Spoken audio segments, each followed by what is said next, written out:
are more of an existential state of, the media and television. But I'm thinking about the time that I, watch two rabbits have sex on kids' television live. Like, that's what I want to talk about. Okay, here's your fingers now, everyone. Get them up. What's the least amount of sleep you've had and then gone onto a set and gone on air? Oh, on the count of three. 1, 2, 3. I'll be like half an hour.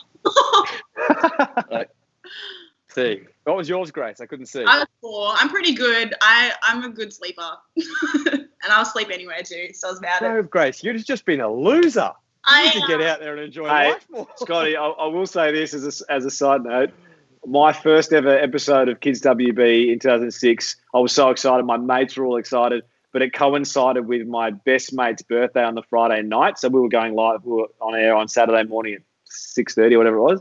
All of my mates went out and had an absolute rager and did not go to sleep and sent me photos of them watching me, the first episode ever on television, like they're just nowhere.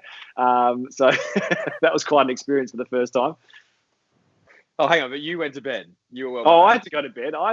But they were off and they were on another planet. Yeah.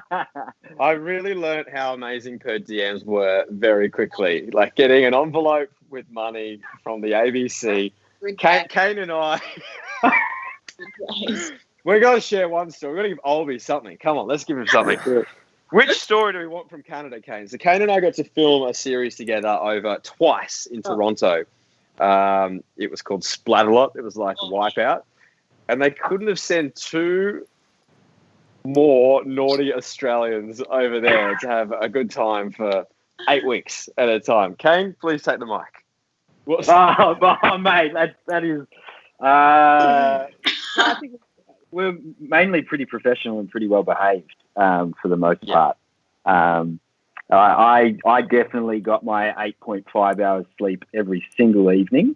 And they had a gym in the hotel, so I just got really fit and healthy for the most part for most of that. So pretty boring. Those acting classes, they're not going well, are they? Either look away, breathe, look away, shake head. Yeah, I was upset. What else is boring? All right. I'll put myself in the deep end. Kane's, I would say out of the two of us, Kane is the naughtier human being, but he's not going to open up right now. But we went away one weekend, just the two of us, to a snowfield nearby. And Kane almost had to bail me out of jail because I was having snowball fights in the main street. We've been at a bar. Yes, we were drunk out on the street. And then I'm like, we're in the snow and I'm throwing snowballs at people. And the police came and I couldn't comprehend. We had a slingshot. Remember we had that slingshot? and I couldn't comprehend. You know when you think you're so smart when you've had a few drinks in you and you're like comprehending and you're like also doing that classic annoying Australian thing when you're overseas and you're just like idiots.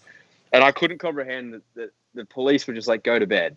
And basically Kane saved me. Forever to this day, I'm very thankful for Kane Tremills in my life because I 100% would have gone to the local police town for throwing snowballs, which is, once again, that's a ridiculous sentence right there. It just goes to show Kids TV defines some of the greatest moments of my life. It was always my dream. I used to try and pitch this idea to like almost every producer I ever worked with. I desperately wanted to do a behind-the-scenes parody of Kids TV. I don't know why it hasn't already been made. Like the shenanigans behind the scenes is honestly the best fodder for a TV show I've ever heard of. It's true. I have a lot of good stories from Junior Eurovision when we were in Europe, just because Europe's kind of loose like that.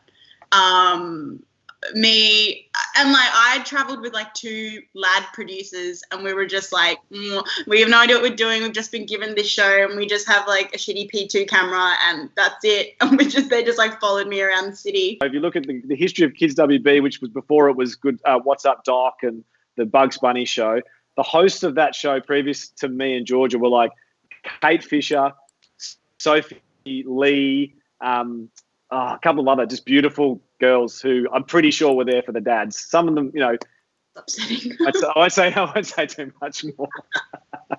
Sure, you're digging a hole? Yeah. I'm out here, guys.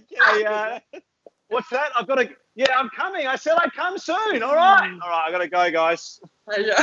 Don't come too soon. Have a good one, mate.